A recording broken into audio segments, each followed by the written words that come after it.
السلام عليكم. من كام يوم خلصت صلاة التراويح والناس خارجين من المسجد اللي جنبنا في امان الله، هوب عيل صغير قد كده راح ضارب صاروخ، راح جاي في عين شاب ماشي. الشاب قعد يصرخ والناس خدوه جري على المستشفى، والواد الصغير فص ملح وداب. ده غير ان في بعض المحافظات زي الدقهلية اشتكوا ان صواريخ دي بقت تسبب حرايق، يعني قش رز قش ذرة، وطبعا ده غير الاصابات اللي ممكن يتصاب بيها الناس. كل ده كوم، وان يبقى في شحط طويل وعريض عنده 14 15 سنه واقف ماسك لك الصاروخ، ويخلي واحده ست معديه في امان الله ويروح ضارب جنبها الصاروخ، ويقف ياه مبسوط قوي واعجب ان هو روع واحده ست. يعني كان الصديقه ليا بتحكي لي انه حصل ده في واحده ست ماشيه وماسكه عيل طفل صغير، راحت رميه على الارض، هي ست اغمى عليها. وطبعا لما جت الصديقه تيجي تتكلم الناس قالوا لها خلاص ومش خلاص. خلاص ايه؟ خلصت روحكم. يعني خلاص ايه ان واحد بالمنظر ده يروع ست ماشيه؟ ما يقدرش يعمل كده مع راجل، لان راجل هيمسكه ينقطه ضرب، انما يقدر كده يعمل مع واحده ست. هو ايه اللي جرى لكم يا جماعه؟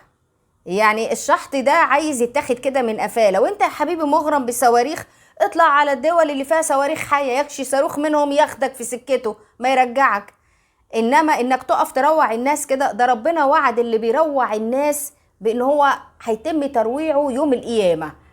ما تعرفش ربنا يا حبيبي وما سمعتش الحكايه دي قبل كده، فياريت تعرف انه الصاروخ ده ممكن يجي في عينك يضيعها ان شاء الله كده، تمشي من غير بصر، يجي في ايدك يمسك في ايدك يخليك من غير كف خالص، تمشي معاها مستديمه.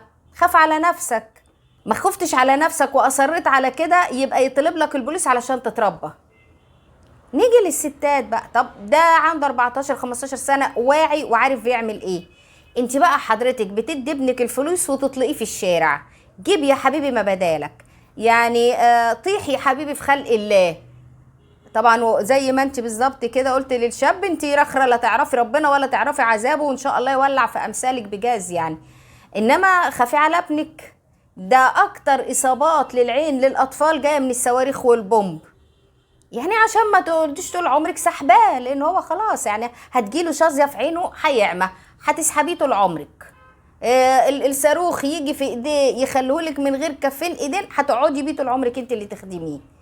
ما هو اصل الكلام بالاخلاق والدين مش جاي معاكم، فالواحد يفكركم ان ده هيجي على دماغكم يمكن تتعظوا، لان الدوله بتعمل اللي عليها، بتحاول انها تمسك التجار اللي بيجيبوا الحاجات ديت، تحبسهم، تصادر الشحنه. انما خلاص يعني انتوا عياركم فلت باين ولا ايه اللي حاصل؟ لا بتخافوا من ربنا ولا بتخافوا من دوله. ربنا هيديكوا على دماغكم، هتشوفوها في عيالكم. ايه يا جماعه؟ ما كناش في شهر الخير، ده احنا في شهر رمضان. يا نهار اسوح، في ايه؟ قد كده بقيتوا تحبوا العنف؟ ربنا يكفينا شر العنف. فوقوا، ارجعوا لدماغتكم شويه، ارجعوا لعقولكم، ارجعوا لربنا شويه. ما ينفعش اللي بيحصل ده. في الاخر واحد هيقول ايه؟ ربنا يهديكم، ربنا يهدي يا رب. يلا فدكم بعافيه.